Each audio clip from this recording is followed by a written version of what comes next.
नमस्कार बच्चों। आज हम कक्षा 6 में सामाजिक विज्ञान के पहले अध्याय का दूसरा पार्ट 2 पढ़ेंगे। अब तक हमने पढ़ा था कि तिथियों को या अतीत के बारे में कैसे जानें। तो इसे आगे पढ़ते हैं अपने।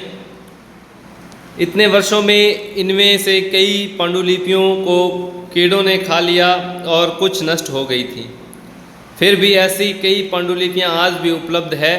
प्राय ये पांडुलिपियां मंदिरों और विहारों में प्राप्त होती है। इन पुस्तकों में धार्मिक मान्यताओं व व्यवहारों, राजाओं के जीवन, औषधियों तथा विज्ञान आदि सभी प्रकार के विषयों की चर्चा मिलती है। इनके अतिरिक्त हमारे यहाँ महाकाव्य, कविताएं और नाटक भी हैं। इनमें से कई संस्कृत में लिखे हुए मिलते हैं, जबकि अन्य प्राकृत और तमिल में हैं। प्राकृत भाषा का प्रयोग आम लोग करते हैं।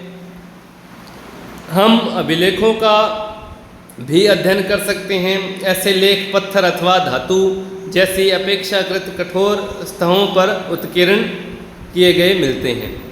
कभी कभी शासक अथवा अन्य लोग अपने आदेशों को इस तरह उत्कीर्ण करवाते थे ताकि लोग उन्हें देख सकें, पढ़ सकें और उनका पालन कर सकें।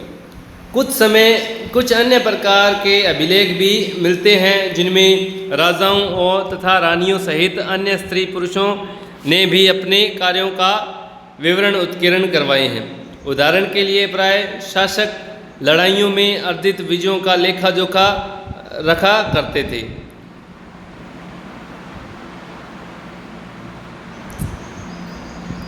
क्या तुम बता सकती हो कि कठोर सतह पर लेख लिखवाने के क्या लाभ थे?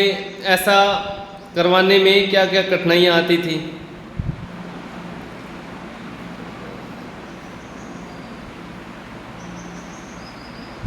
इसके अतिरिक्त अन्य कई वस्तुएं अतीत में बनी और प्रयोग में लाई जाती थी।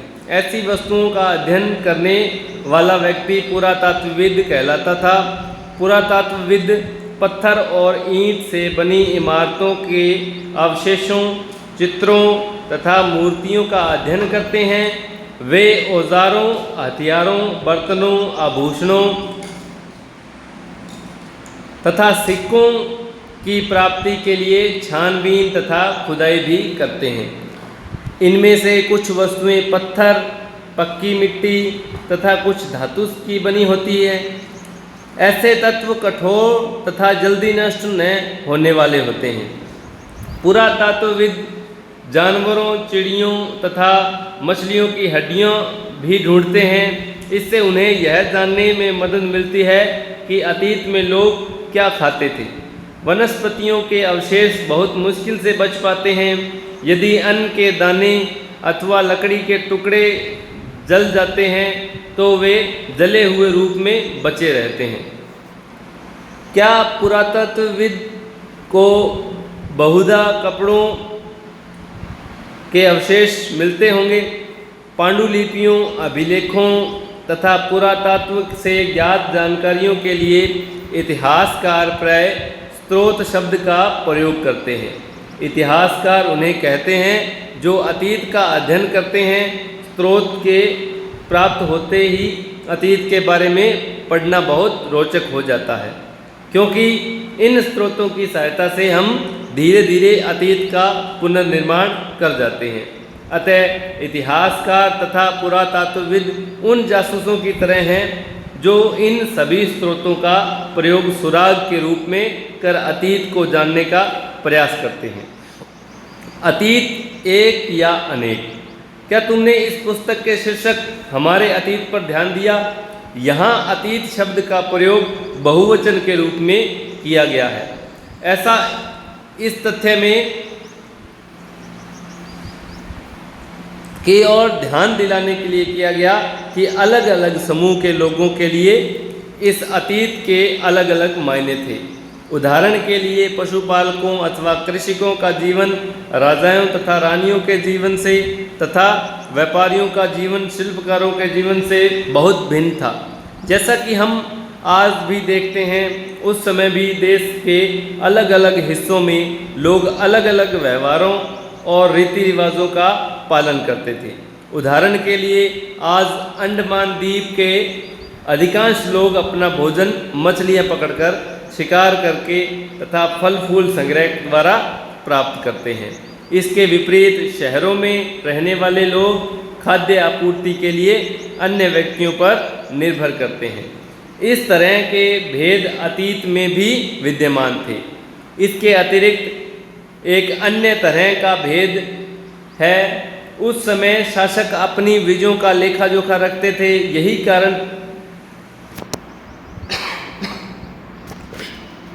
यही कारण है कि हम उन शासकों तथा उनके द्वारा लड़ी जाने वाली लड़ाइयों के बारे में काफ़ी कुछ जानते हैं, जबकि शिकार, मछुआरे, संग्राहक, कृषक अथवा पशुपालक जैसे आम आदमी प्राय अपने कार्यों का लेखा जोखा नहीं रखते थे।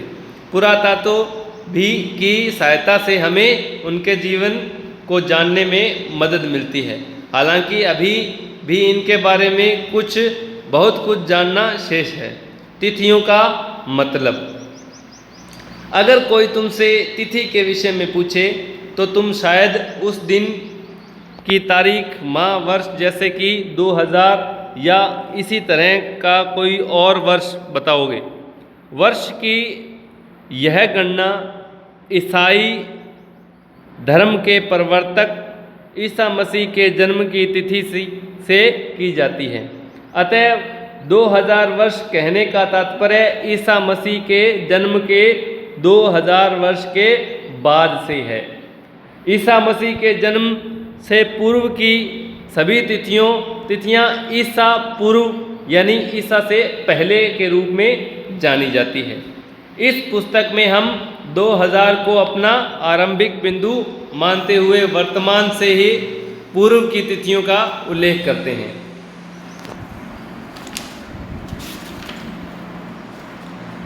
तो बच्चों, ये लेसन हमारा कंप्लीट हो चुका है।